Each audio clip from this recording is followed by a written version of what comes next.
been noodling anything. I've been kind of busy today. But... Okay, so we are now officially busy live. sleeping, right?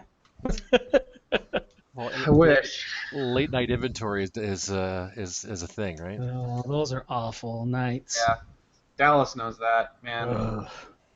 Used to do that in the warehouse once a month. Yep. So we are now live on the MooseMachineNetwork as well as on the DeffHeadDice Twitch stream. So nice. We are ready to go. All right, let's proceed as if I've actually said something funny, which never happens. Good one, Matt. Excellent. Introductions. That was pretty awesome. Good fake laugh. Another little patronization at the beginning of a podcast, right? Of course. So, all right. With me, as usual, is the press ganger, formerly known as the guy, Mr. Dallas Johnson, as well as our Canadian troll, Fraser Belfour, DeffHeadDice on the forums, Twitter, Facebook, everything social media. Gentlemen, welcome. You. Good evening. Well, we are back. So this week, we're going to sort of round out the second third of our analysis of what we've gained and lost based on the spoilers that we found on the internet. Now we're going to be focusing on Warbeasts today, and you're going to see some of those changes. Dallas, you've seen basically the whole thing. Give me your overarching idea of what you feel about the way the Warbeasts changed. So they made it easier for us to hit things in melee, a little bit easier for us to hit things at ranged, but we don't hit as hard as we used to across the board. Losing. I mean, our range is a smidge better than it used to be overall, but the power level, it's the same story in every faction. We got toned down a little bit, and that's much clearer with some models than it is with others. But we're not as strong as we used to do, but we'll be hitting more often, and we'll be hitting with more base attacks in a lot of places. So overall, I actually like it. I had a bad knee-jerk reaction at first, but the more I look at it, the more I've decided that I'm really just not going to bring a lot of infantry. I might, but the Warbeasts, especially some of them, and you guys will get a feel for that, but there's a few that I'm in love with already, so I hope they work on the table as much as they do in my theory machine. All right, well, let's go ahead then and let you take the lead. We're going to start off, and we're going alphabetically here down the list. So we're going to begin with the Blitzer, a model that I have shown a lot of love in Mark II, and I have had a lot of success, and I think was really great. So why don't you go ahead and take it away. So the Blitzer is the model that got me into the game, and it's the model that convinced me to play Trolls. So it's one of our earliest Warbeasts, and hands down was one of my favorites. And he got changed, mostly just tweaked, but he got changed in a big way as well. So the first big change with the Blitzer is he lost his Animus, which is a highly underrated ability to push models away from the Blitzer. So he used to be able to run into a zone and push everyone out of it. That's gone. It's been replaced with an Animus called Irresistible Force, which essentially gives him bulldoze, which is a thing. You'll see that a lot with our Warbeast going forward, and that's not terrible. It's not quite the same, but it's good enough. I can take it. He lost. It's arguably better if you think about it. I think it has more wide range in application, so it's not so corner case. And it's one of those things where you're using it and then you're moving, so the application of it is different, and it allows you to affect more models with it. So I think that it's quite good. It will require a little more thought as to model placement than Repulsion did, though. It's more forgiving, I think, than Repulsion. It's a lot easier to just use it when it makes sense. So that's cool. That's cool. Virtuoso was lost. It was actually changed to an ability called Dual Attack, which is, in my opinion, infinitely better than the combination of Gunfighter and Virtuoso ever was. So Dual Attack says that they can make melee and ranged attacks in the same activation, and even if they make power attacks with their melee attacks, they can still make their normal ranged attacks. You get all 3 shots even if you trample. Yeah, that's sweet. So I think it's trample. I'd have to look at the card just to make sure, but yeah, charge, slam, or trample, either way. Does it say trample on the card? For what? I think it clarifies. For dual attack? Dual attack. Power attack. It just says power attack. So slam, charge, trample are power attacks. It also says this model can make ranged attacks even while it's in melee. So I'm not entirely sure how that works. I don't know if he can only attack the models he's in melee with. I don't know. Still has D3 attacks that we're all used to. We all want it to be D3 plus 1, but that ain't happening. Lost a command. Nobody cares. Rapid fire was just eliminated and replaced with rate of fire D3. That's better than reload. We like that a lot better than reload. And then his body gained +2 wounds in his body column. And finally, his mat increased by 1, which again, you'll see that a lot with a lot of our guys, a lot of our Warbeast heavies that were ranged based. So overall, he came out a little better than he was. He went from 9 points to 16 points. In just looking around, 15 points is a good spot for some of our heavies. But I think he just got tuned up just a little bit. I think he's a little bit stronger. He can make more base attacks. He's only focus or Fury 4 still, but he has among the highest base attacks of all our Warbeasts in the game. So. Oh yeah, super combat effective, lots of utility, lots of options for you to bring him, and he's inexpensive, which makes it easier to fit him into a list. Yeah. So. Still range 10, still PAL 13. I mean, still great. I think he's came out ahead a little bit. He'll still compete for spots with the bomber, but you'll see why the bomber will have a little harder time getting in the lists here in a minute. So. Oh man, and let's talk about the Blitzer scenario presence for a second. Repulsion was really, really good, and probably too good for the game, which is why you don't see it all over the place anymore. Yeah, it's gone. Yeah, exactly. Bulldoze is almost just as good. Think about like a lateral movement with the Blitzer that just pushes like half of a bunch of contesting models out of a zone. Yeah. And then he just turns around and shoots the other half off of the table. Yeah, it's got some good application. It really does. I think it's going to be really good. The extra little bit of survivability is good. He still hits just about as hard. It's just great. I think that this beast will see more play. I've got 2 of them, so we'll explore that, I think. Very cool. Very cool. I think that's about it. All in all, Blitzer did well in the transition, from all appearances anyways. Yeah. Net game. Yeah, Hooray. I'm sure.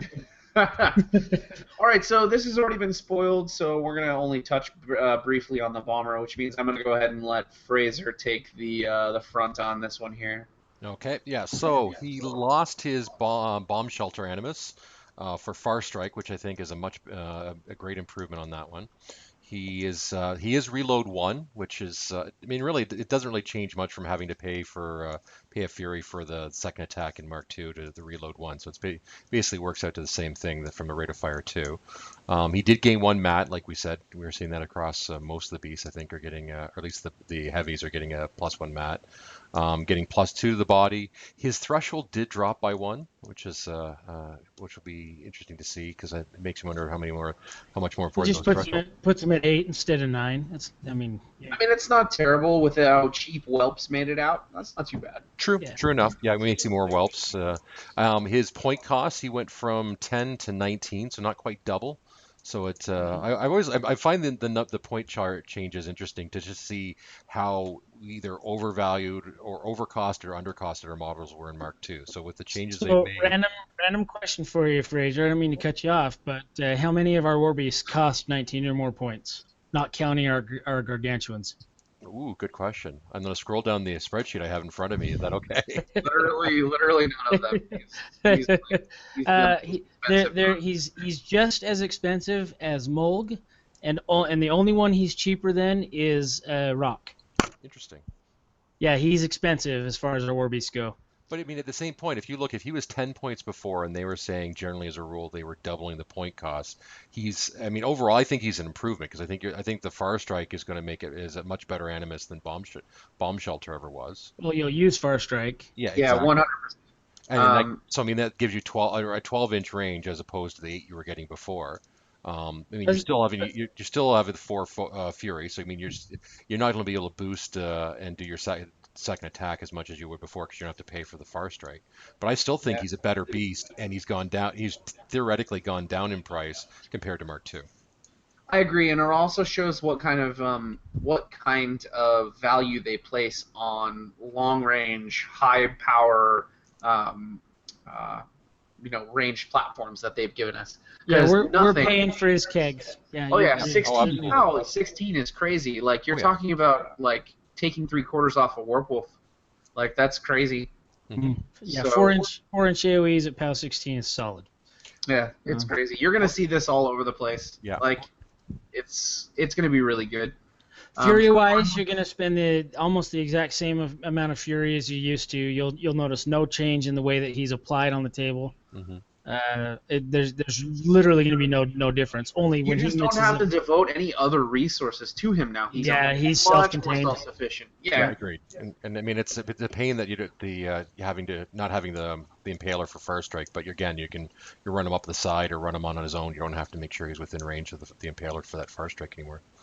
And what I like about the design space that they've created here is that you're seeing a parallel, right? So if you need a melee beat stick, you can choose a Mauler or a Mountain King, right?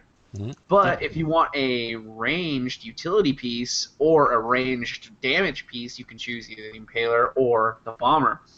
There's lots of granularity there for how you want to build your list, and it's going to be a really tough choice on what you want to include, who you want to have, as far as your Far Strike application there. So, an interesting place. And he's still, because he's got the +1 mat, he's still a late game melee piece as well, right? I mean, having him as bombed is great, but he still is going to be able to do some good stuff. Like he still has open fist, so he can still do throws and stuff late game as you need him as well. Well, and Rage still works on Warbeast, so. Yep, exactly. Yep. Not a bad thing. Yeah, POW 18 mat 6 still hurts pretty bad. Yep, absolutely.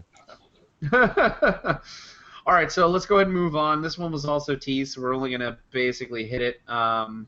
This is the Mauler, Dire Troll Mauler. So the biggest change was Rage got hit, so now that it is only friendly faction Warbeasts rather than all models.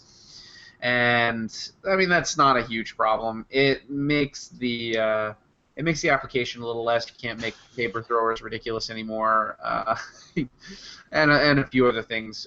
He's also got. I think paper throwers get hit the hardest in the whole Mark III update, but we'll get there another day. Yeah, we'll talk about that in another podcast. He got the +2 body that the other beasts did, so everybody's up to 30 boxes now. -2 command, because I'm not certain why that matters anymore. And Headbutt now is Grab and Smash is now only Headbutt and Throw, which are basically the only two things that we used previously. The Mauler is still going to beat face. He's still going to kill anything you put him on, and now it's got a little extra oomph to it, and it's inexpensive. For Christ's sake, it's 15 points. Yeah, he's cheap for a really cheap beat stick. Yep. So, I think you'll see a whole lot more of them on the table than you did previously.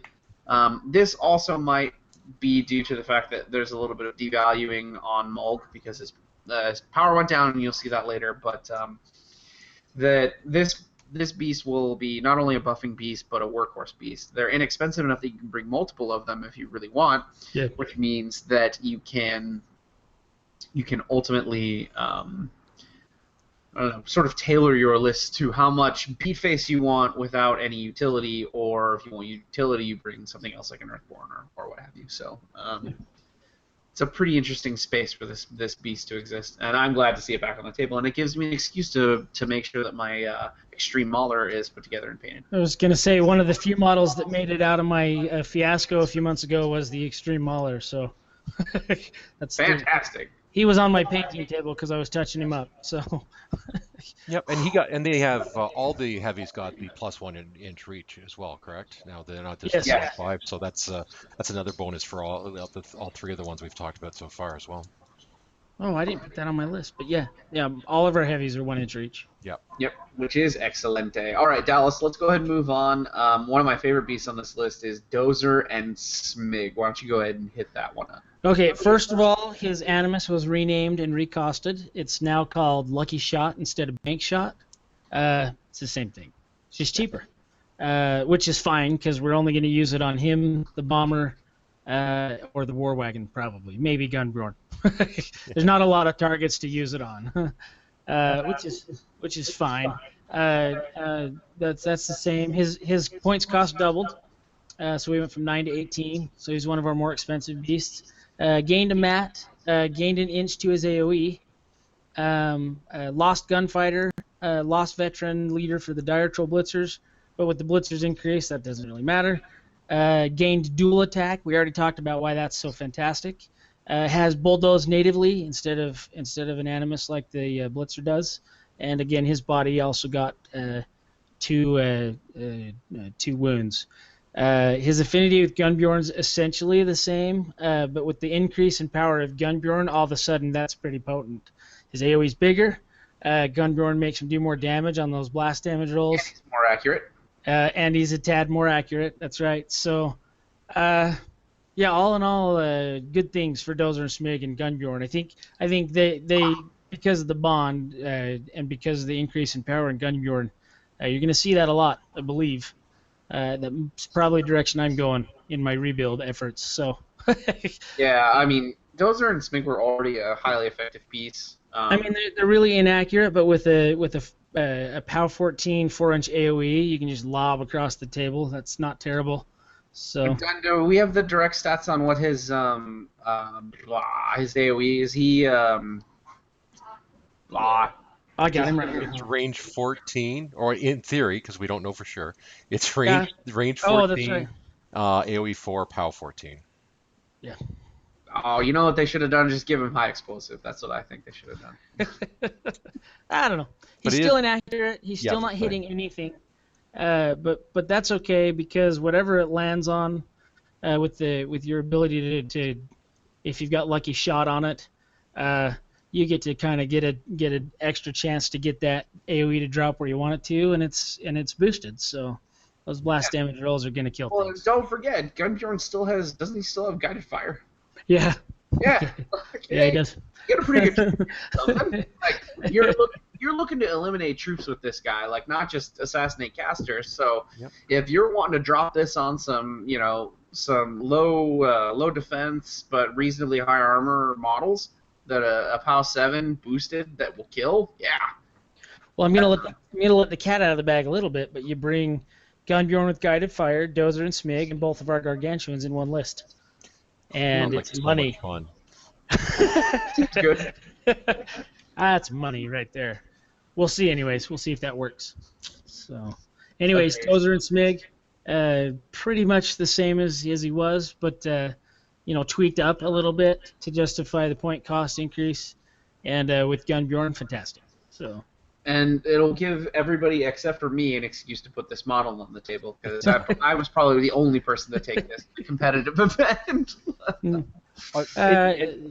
And he's such a gorgeous model too, so it's nice to see the rules are going to support just how amazing the model looks. Go on over to the TrollbloodScrum Facebook page. You can find pictures of my painted Dozer and Smigg over there. I'm pretty proud of that, by the way. They look pretty good. I gotta be honest. Pretty good. All right, so we're gonna go ahead and move on to the Saltbjorn. That's the Earthborn. God, I'm gonna let Fraser take this because I don't think Dallas and I could be positive about this model. I think, to be honest, I think we covered it thoroughly on the last couple episodes too. But I'll go through quickly just to not drag. So point cost, it went up from to 15 from 10, which is interesting again on the pointing. So lost transmute for Earth's Blessing, and I was not thinking I was going to talk about this one, so I don't have Earth's Blessing in front of me. It's do you guys remember what the animus does? Yeah. The original one was he gained +2 speed from forests and rough terrain. He gained +2 defense from water effects on the table, and then he gained +2 defense from obstacles or obstructions. And then that animus would also grant that to whatever he wanted. That's right. He gave it to everyone else as well. So he still has those abilities, but he just doesn't have it as his animus anymore. Right. Now his animus makes it so the spellcaster can't be pushed, knocked down, made stationary, or moved by a slam. Yeah. But it's a cost 1, which is sweet, but it's only range self. So. Yeah. So him or the warcaster. Yeah, the caster would be the one who will be using it more times. And again, we're seeing the dichotomy here, where you've got the light beast that has it and the heavy beast that has it. You can choose between your point costs. Yeah. Now, on the positive side, just to see if we can put it, he does have a immunity to all the elemental effects, so fire, corrosion, Is he immune to cold as well? Yes, he is. Yeah, he's Yeah. immune to all the elemental damage types, And and he's he got retained Pathfinder as well. Pathfinder, Yeah, so I mean, and with the way that forests seem to be, or at least terrain seems maybe a bigger issue. That I mean, there's some benefits having that, because I believe he's the only beast with native Pathfinder. The the actual only get it heavy, through rush. the Yeah, only so the only so heavy. so Yeah. there are a few good things about him, but I think what we lost was outweighs that. But we'll see how this play out. But he did get +2 to his body. He did get he gained that half-inch reach as well. And I think that was everything. Oh yeah, he went down 1 in Fury, so he went from a Fury 5 down to a Fury 4. But we were seeing that on Yeah. a number of the beasts, as we know they were. Everyone but the Mauler and Rock. Yep. Yeah. Yep. No good. So All right, so- I guess the silver lining, and I've been trying to find out. I've been trying to be excited about the new Earthborn because when I started playing this game back in 2007, the Earthborn was our premier heavy, Yeah. and he's no longer that. But he does have Pathfinder, and he's immune to all those damage types. Yep. And if you look around, there's a lot more of those damage types on cards, faction wide, like game wide. So Oh, absolutely. And we were there's talking. a ton more of that. So maybe that justifies why he doesn't hit like a truck anymore. Well, we were talking about the new MkIII box, and the new battle box caster's feat is boosted fire damage. So I'm thinking, hey, just throw a few Earthborns in the way. What are you gonna do? Nothing. Nothing. Yeah. He's nothing. immune to the whole army of Protector of Menoth. Yeah, pretty much. So that's what it is. Just Not field, quite. just field Not everything quite. Earthborn. Just all Earthborns. That's it. He won't be killing the opposing Colossal, but that's okay. We get Just enough take of them in there. Yeah, just get enough of them. Spam them. That's what you have to do. Just spam your That's right. Earthborns. Clearly, they're the new Berserker, right? There we go. All right, let's move on to Mulg, and I'm going to go ahead and take the lead on this one because you guys can suck it. All right, so let's go over the things that he lost. So he lost the Affinity with Doomshaper, no extra attack. He lost Runebreaker, which is, it's okay. His new one's actually pretty good too. He lost Protective Fit, he lost Relentless, he's -1 defense down to 10 for no reason, -10, which hurts his Animus. He's -1 Strength, -3 Threshold, and -1 Fury. So just so you know, before you get there, doesn't hurt his Animus. No, the Animus is largely the same. No. His Animus is a set range now. Yeah, I was going to say, it has a flat range. Yeah. But it's also greater range because before it was the command of 6, and now it's range 10. Yeah, You haven't gotten there yet. I'm jumping ahead. I'm sorry. Well, all right, let's talk about it. So it's a flat 10 on his new Animus Arcane Suppression. It costs 1. No, 2. Costs 2. Yep. And wow, that's really, really good. Like having a flat, no spells, no Animus, right? Yeah, No it's spell solid. casting, no Animus casting. No, it's reduced. It increases the cost by 1. Oh, It's That's right. So limitation. it's not the same. So I mean, and again, it's going to help basically force your opponent to pick and choose what they're willing to pay for and what they're willing to do. But it is not what it was before, where it's a complete bubble of no magic. yeah. So no, it that's says, not- while within 10 inches of the spellcaster, when an enemy model casts a spell, increase the cost of the spell by 1. Additionally, while within 10 inches of the spellcaster, enemy models must pay double to upkeep spells, and it lasts for a round. Man, it's uncanny how what Dallas just said sounds like what got read off of a card. I know, right? I was remembering Lamentation from... Yeah, I know. You know, that's the internet for you. All right, so he also gained 1 inch reach on his offhand, just the punchy fist, The big and meaty he's fist. got Relentless Charge. He's got Relentless Charge, so he charges across rough terrain as Pathfinder, which is actually pretty good. He's 19 points.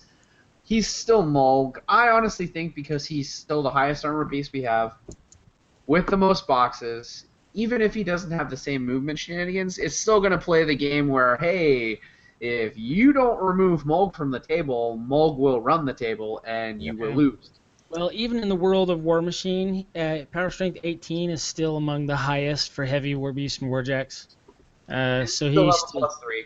and we still have Rage. Yeah, so he can still hit pretty flaming hard. So Yeah, and he's the most accurate.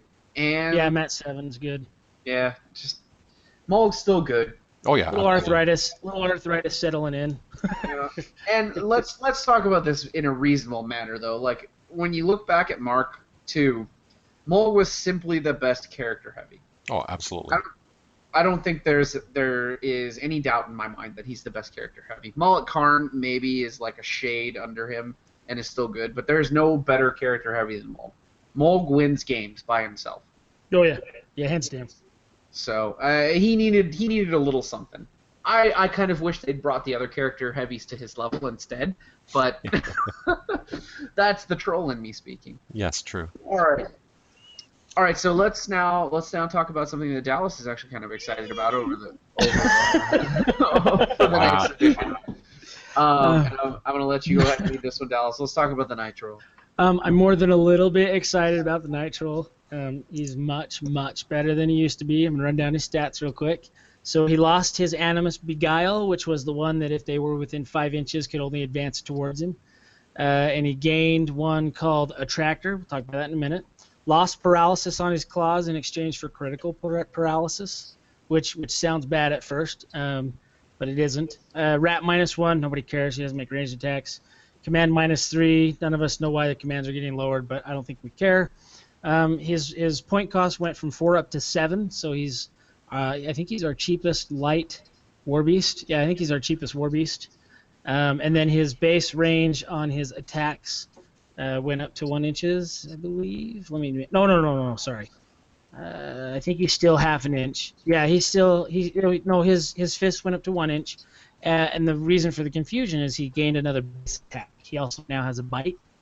And his bite is the half inch range, so, or the quarter, whatever, the 0.5.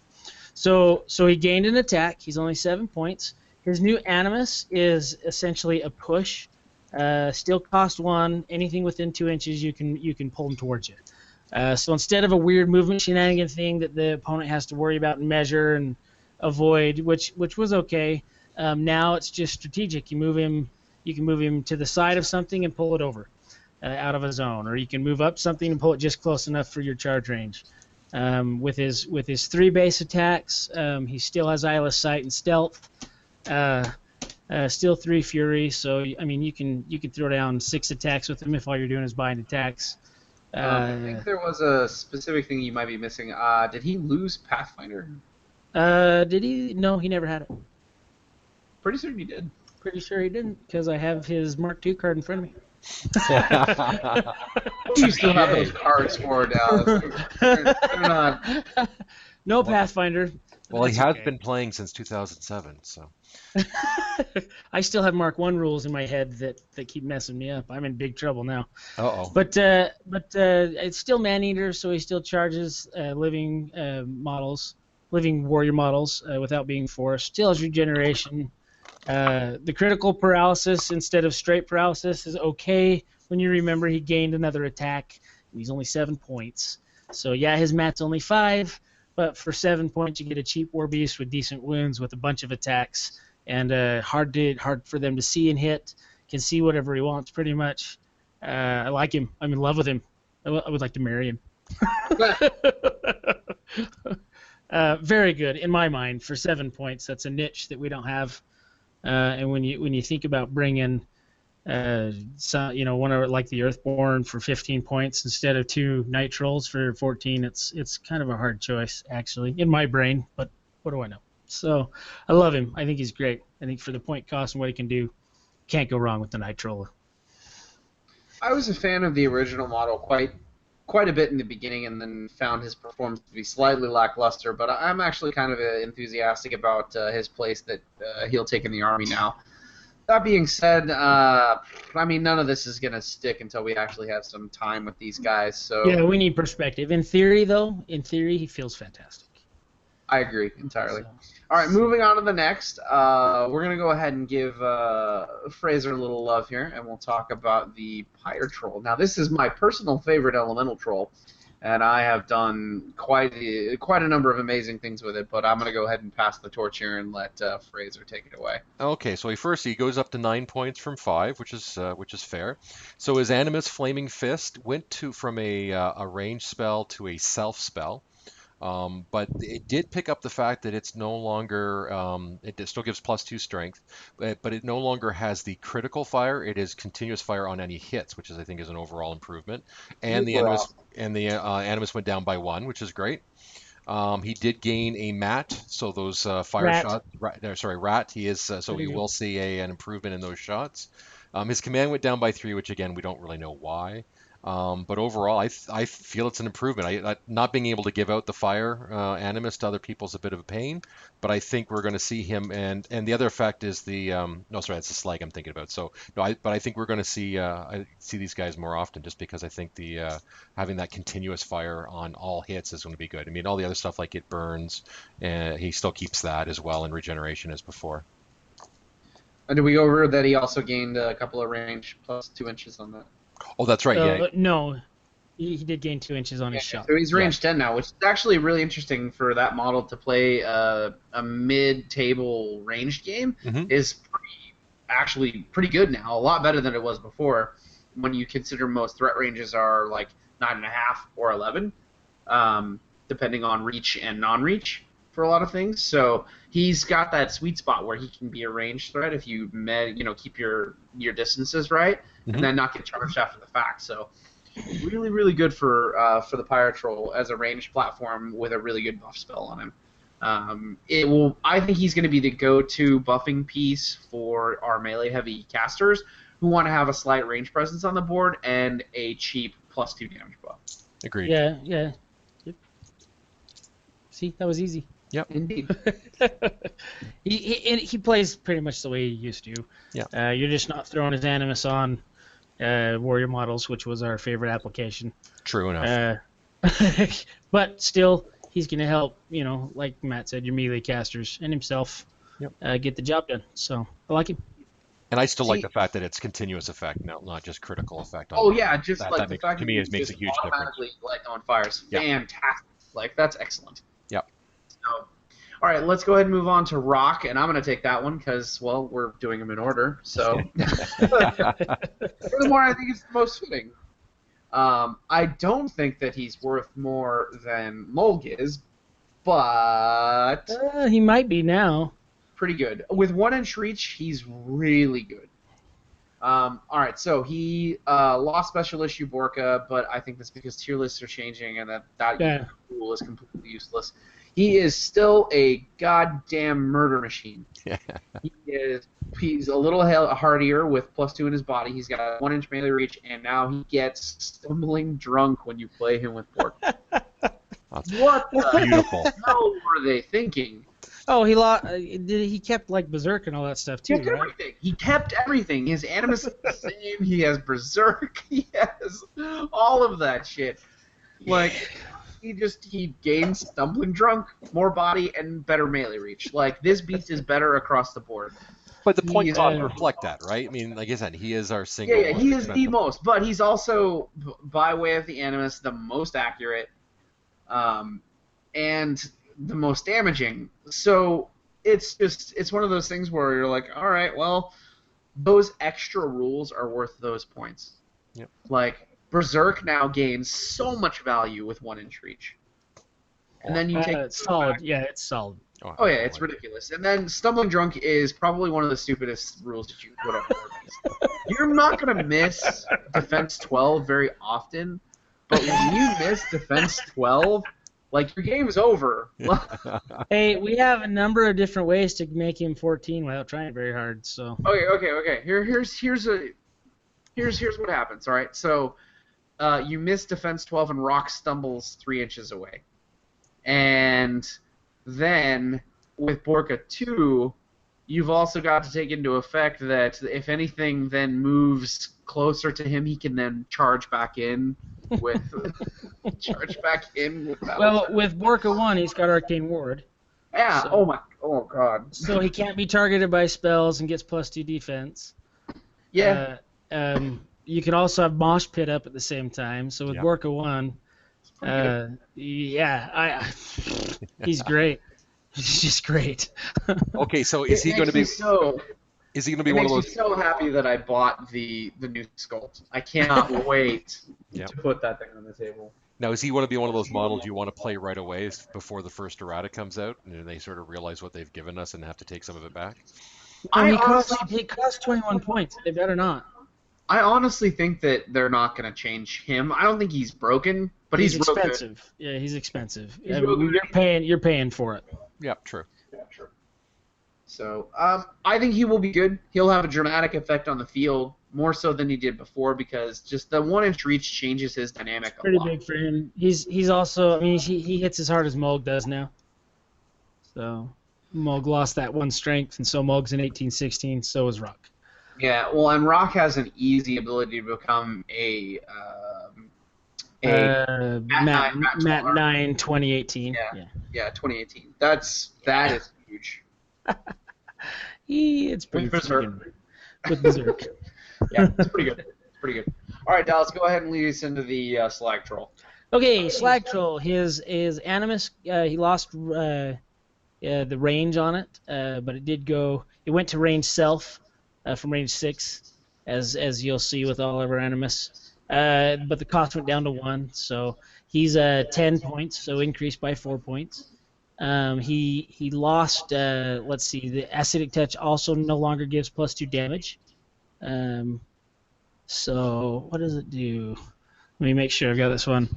It confers immunity corrosion, and the melee weapons get corrosion on hit. So if you hit something, you apply corrosion to it. And it's okay. Not an Animus to write home about. Yeah, it's nothing. Without the damage buff, I'm pretty sure you're not bringing him for his Animus at all. But that's okay.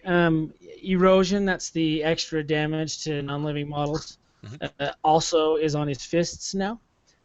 So it's on his ranged attack and his melee attack. So that's pretty rad. And he gained Assault. So he can now make all 3 attacks on a charge or something, which is great. Lost Cast Iron Stomach, so he's not healing from that stuff anymore. Lost Viritrol, so things that hit him aren't getting corroded anymore. Lost a Rate of Fire, but that's okay because he has Assault now. Obviously, they want him up in the front line charging in, which is totally fine with me. Oh yeah, at that point, jeez. So I mean, at Power Strength 12 on his ranged attack and 13 on his melee attack. That's how it was before, but he does extra dice now on the melee attack. That melee attack is strong against. Oh my god, he will rip a light in half, no problem. Still Mat 6. With very small fury investment, you're getting 3 attacks plus you can buy a couple. So you can get 5 attacks with extra dice on the damage. It's good. He's going to be killing stuff. Mat 6 is good. So all in all, don't forget that he's still 12-17. Like he's a really hard to kill light. Like he's not. Still has high damage. For 10 points, I think, like I said, you're not bringing him for his Animus, I guess, unless you're playing Crix. I wonder what the math is like on an Ironclad, like the base heavy. Like I wonder if he can kill a heavy. Well, how about this? The math will be done and given to on the Scrum page tomorrow morning. Excellent. No sleep for you. No, it's not a hard math equation when it's just one card versus another. No buffs. Self-included buffs is all you look at. So that's. Yeah, I wanna see if this guy can take a heavy down himself. That's a vacuum. That's math in a vacuum there. So there's potential there. Is it boosted? Let's see here. It's additional die. It's still additional die, so you can still boost that bad boy. Oh yeah. So. Boost rules apply still. You go for volume of attacks if the armor is 3 or lower than what your attacks are. If the armor is higher than 3 on top of your attacks, then you boost the damage. So yeah, it's the other way around. Anyways, anytime you boost, you get an average gain of about 3 damage. It's 3.5, but really it's 3. So that's your math. Another attack's going to give you 3 more damage, or you're going to boost. So, Sorry, little diversion there, but still getting 4 dice lets you spike that if your dice are favorable, like with Calandra, something like that. Yeah. That's where all my experience with that model comes from, is with Calandra. He's better. He's just better. You're no longer bringing him as a buffer. All their animus are self now anyway, so you don't care about that. There's situations where you might want to throw down immunity corrosion for your Warcaster. He's got it natively, so it doesn't really matter. Yeah. He's wrecking things. He's wrecking wolves. He's wrecking warjacks. He's wrecking undead stuff. It's good. He's good. Oh God! Think about an assassination run with this model on a Crickscaster. Holy crap! Oh yeah, that'd be sweet. Yeah, it's a throwaway piece on an assassination run that I know could be you don't very even successful. So, you're just like, here, go ahead. Like, yeah. Maybe throw rush on him, get that extra distance. Yeah. Yeah, Slag Troll. They've changed him. He's not a ranged beast. He doesn't move in and shoot from the side anymore. Yeah. He wants to be charging in and getting it done. Yeah. I like that. He will. He's strong enough to take those hits at arm 17. So that's his job. Especially with the upcoming focus on Warjacks on the War Machine side. So this is a good having a few of these guys handy in your sideboard will be beneficial. Well, and now him and the Pyre Troll have distinctly different roles. So which I'm game for. I agree. All right, so let's go ahead and move on to the Storm Troll. Now, Fraser, you've had a distinct amount of experience with this model. Why don't you go ahead and take it away? Sure thing. So point cost is going from 5 to 9. The Animus has changed, and itself, its Lightning Fist now gives Electro Leap, which changed. To be honest, I didn't read this until just as you guys were talking about the slag, but I didn't realize that the Electro Leap has changed. So it used to be you'd get D3 leaps out. Now you're getting a single leap within 4 inches, and it's an unboostable POW 10, where before we were able to boost those Electro Leaps. So slight change to the Animus there, which I think is a bit of the Animus actually operated the same way. His gun had the D3. Oh, was it his gun? Oh, okay. I apologize. But it still does. So the biggest change with his Animus is it's no longer range 6, it's now range self. So you're pretty much putting it on his fists or you're putting it on your Warcaster. Okay. So yeah, fewer options there. Okay, maybe. But, you know what? I can't read. Don't mind me. Apparently it's later in Ontario than I thought it was. So yeah, Animus changed quite a bit. Yeah, agreed. So other than that, and he's got, I believe he's gone up to that rat. He's got a +1 to his rat as well, correct? Yes. Yeah, and he needed it. Oh yeah, definitely. So yeah, because those rat 4s were painful at times. You knew you were boosting when you didn't necessarily have to. And then he lost electrostatic, which was the disruption to this Warjacks, and his claws lost critical disruption. But he did gain the repulsor field, which is a one push when in melee, which is definitely better there. Yeah, and is melee is a magical attack now? I didn't realize that. I don't know if that's a typo or not, but it might be. Let me just get back. I would expect it to be a lightning symbol. That's what I would have thought too, but my brain is, as I'm scrolling through my phone to remember something. Yeah, that's something we'll have to see when the cards come out in a couple weeks. So. Exactly. But overall, I think that this is an overall buff for the model. Like, the Storm Troll was already in a good place, but now Repulsor Field is ridiculous. It basically assures that he can't be killed by models without reach. Well, it doesn't get disrupted anymore. And how far does Repulsor Field push him an inch, or does it push him? Push, yeah. 1-inch push. That's crazy. So if you don't have 1-inch reach, you can't just one round this model. Yep. So if it's not a Warjack, like, most troops are just not going to be able to deal with this, especially small base stuff. Well, especially if you have some fodder in the way, so they can't base to base him when they attack him, even if they have 1-inch reach. If they don't get all the way up to him, they're getting one hit, and then they're yeah, it's good. I love that he's a better ranged platform now. Like, you can have him be midline because he has a repulsor field, and then he can shoot at the same time. Like, that seems pretty good to me. Well, the ranged attack is still as good as it's always been. Still D3. You can still boost it. Can you? No, you can't boost it anymore. Oh, you can't boost the electrical damage anymore? But the electrical damage is not considered to be caused by an attack. Well, that's good. So it won't trigger any of those effects. Right. And it happens simultaneously. So. No longer boosting it, but that's okay. That's not a big deal. No. All right. I'm gonna go ahead and let Dallas take the lead on the Swamp Troll because I've never played it and Freddie's never played it. Nope. Okay, my second favorite light beast in the new release. So unlike 99% of all Trollblood players in Mark II, I actually played the Swamp Troll. I like him. I played Grim a lot. He worked really well with Grim. Nothing like giving Grim a little extra defense. He was good. So he lost camouflage because that's gone from the game.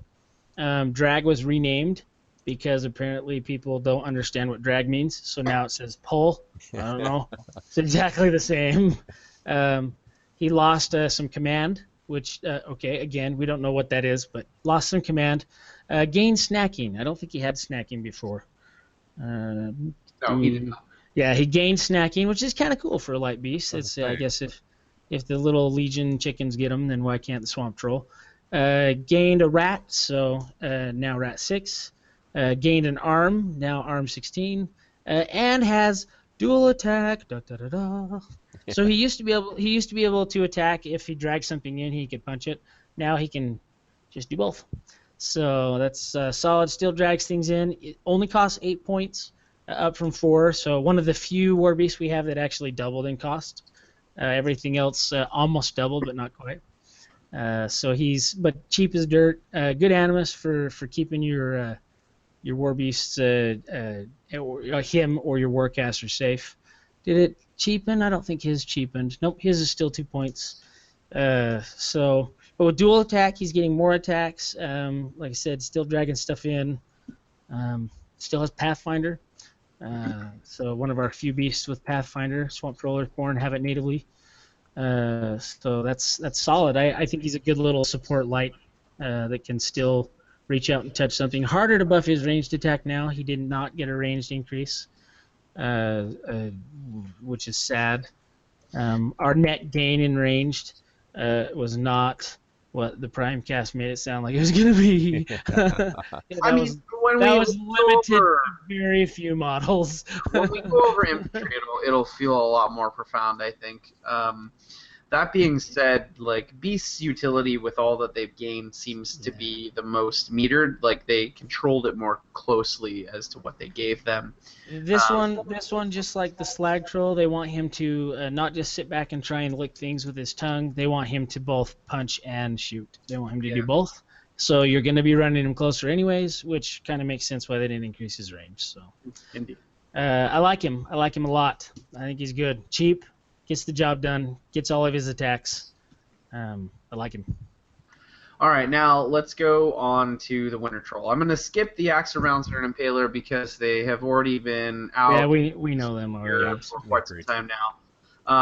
Now, the Winter Troll changed. His Animus Freezer is gone, which was previously that models that ended their activation within 2 inches of this model were stationary for 1 round, and he lost 3 command. Again, we still don't know why. He gained Winter Coat, which is +2 armor and immunity to cold.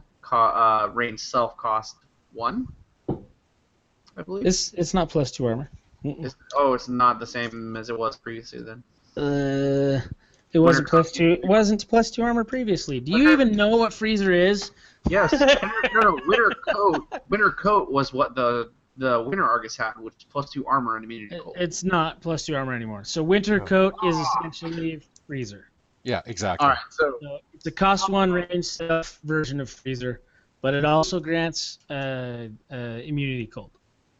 Okay. Small still sucks and it costs cheap. It's like they didn't want to make him better. I don't understand. I mean, maybe give him a rat bump or something. I'm having a hard time.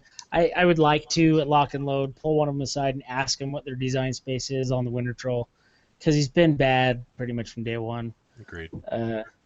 And maybe they're just seeing some tech that I don't see, and that's what I want to talk to him about. Hopefully, I get a chance. I don't know how over the course of how many years that Mark II's been out that if there was that tech that nobody discovered it. He was like this in Mark I too, though. This is not a new Winter Troll. This is the one we've had since the beginning, pretty much. Well, I mean, they've got this sweet sculpt that they're waiting to release so that everybody will buy it and then they'll redo his rules. I don't know. I gotta ask him. I'm having a hard time seeing it, and I hope they know something I don't. So. Yeah, I don't either. I mean, in Mark I II, mean, you can. Sorry, go ahead. in Mark II, I mean, the only reason we used him was, at least in EE, is you brought him because of the Animus, so you could put Freezer and other stuff. So even making it self, again, just makes it even worse, which is kind of scary. Yeah, he's not good. No, I do like the model though. I mean, it's like Grandpa Troll. He's nice and it's a great looking I've said model. it before. He looks like Sean Connery. Well, you know what he did? Hang on. My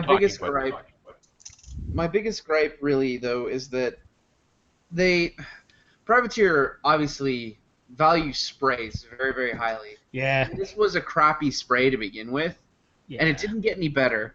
So an increase in rat would not have made this model broken in any way, shape, or form. So no, rat 5 at 8 points would have made this guy probably where he should be. Yeah, agreed. So it's. I mean, still crit freeze, lost rhyme. I don't know why. It pretty much requires that you cast his Animus to get that effect. Don't get it. It's pretty terrible. But you can do. You always have a choice. If you have the Winter Troll model and you still want to play it, you could put it on a huge base and call it your baby.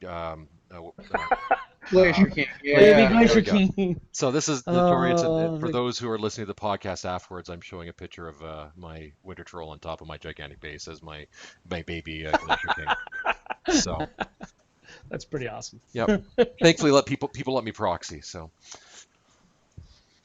Well, gentlemen, we've already discussed both of the gargantuans before, and I think we've gushed a fair bit about how both of them are excellent. Was there anything else you guys would like to touch on before we wrap up this? You guys, anyone that listens to this podcast, I'm going to buy a whole bunch of stuff at Lock and Load in like a week and a half. And Matt and Fraser and Dan are not helping me with my list building tech. And I need help. I would like to buy things. And right now, the only thing I know for sure that I'm buying is a Mountain King and a Glacier King. Probably Gunbjorn because that makes the most sense. But that's not even set in stone. I have a soft spot for Grim. Those are the two Warbeasts for sure. What else do I buy, guys? Give me some list tech. My email's thegreatblah@TrollbloodScrum.com. Or post it on our Facebook page at TrollbloodScrum on the Facebook page. Please help me. I need to rebuild my army, and I'm not gonna buy everything this time around. I gotta measure this out. So help me help you to to know what to buy. Do it. Absolutely. Actually, I have a question. I have a question for Okay. you.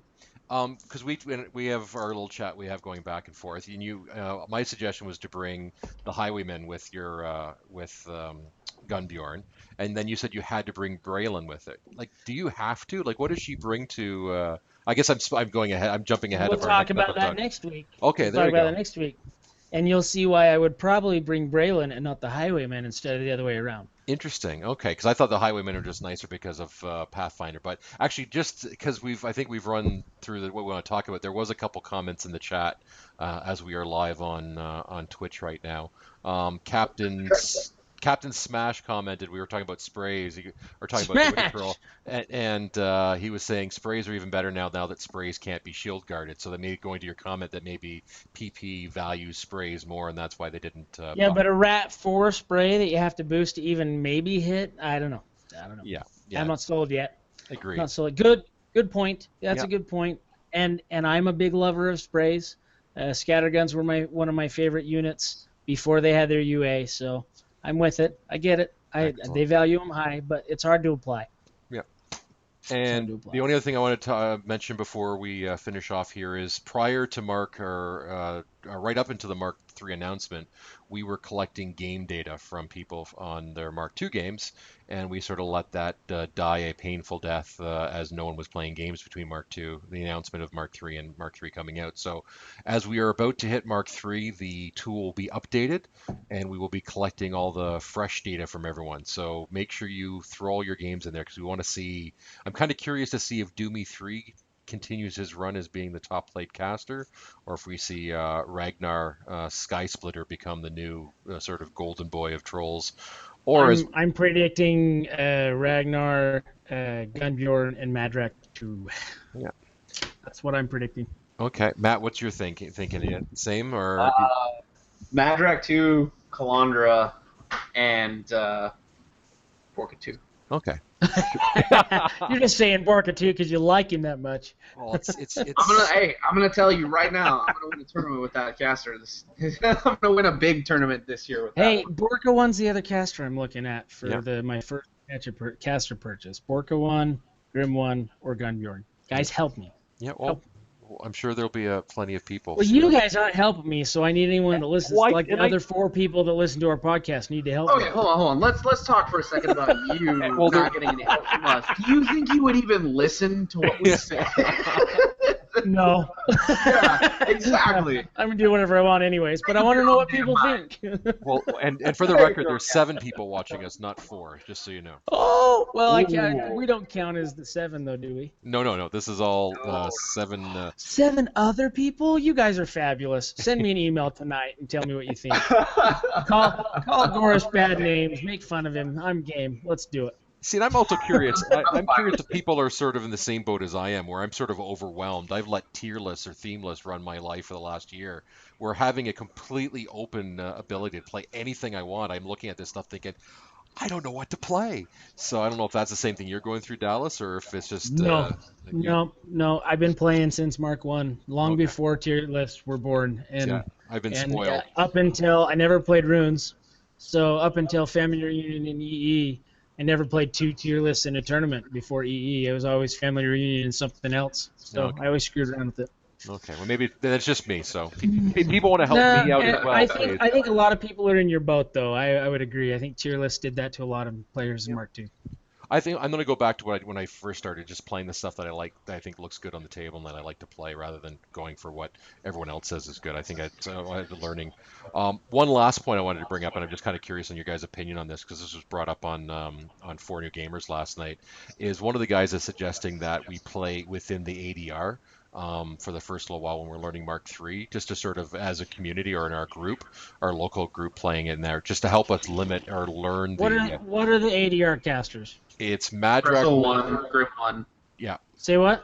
Gristle 1, Grim 1, Gunny, and Ragnar. Oh, well then I'm buying Gunny and Grim. That's fantastic, because I'll get Ragnar in the box. Well, there you go.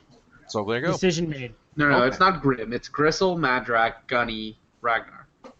Okay, so Gunny and Ragnar. I can do that. Yep. I'm in. I'm just curious if playing limiting yourself to the ADR and having that sideboard available, is that an approach for learning the Mark III rules a little better, where you're limiting yourself? Or I don't think so. You don't? Okay. I don't think so. I don't think so at all, honestly. Get what you want.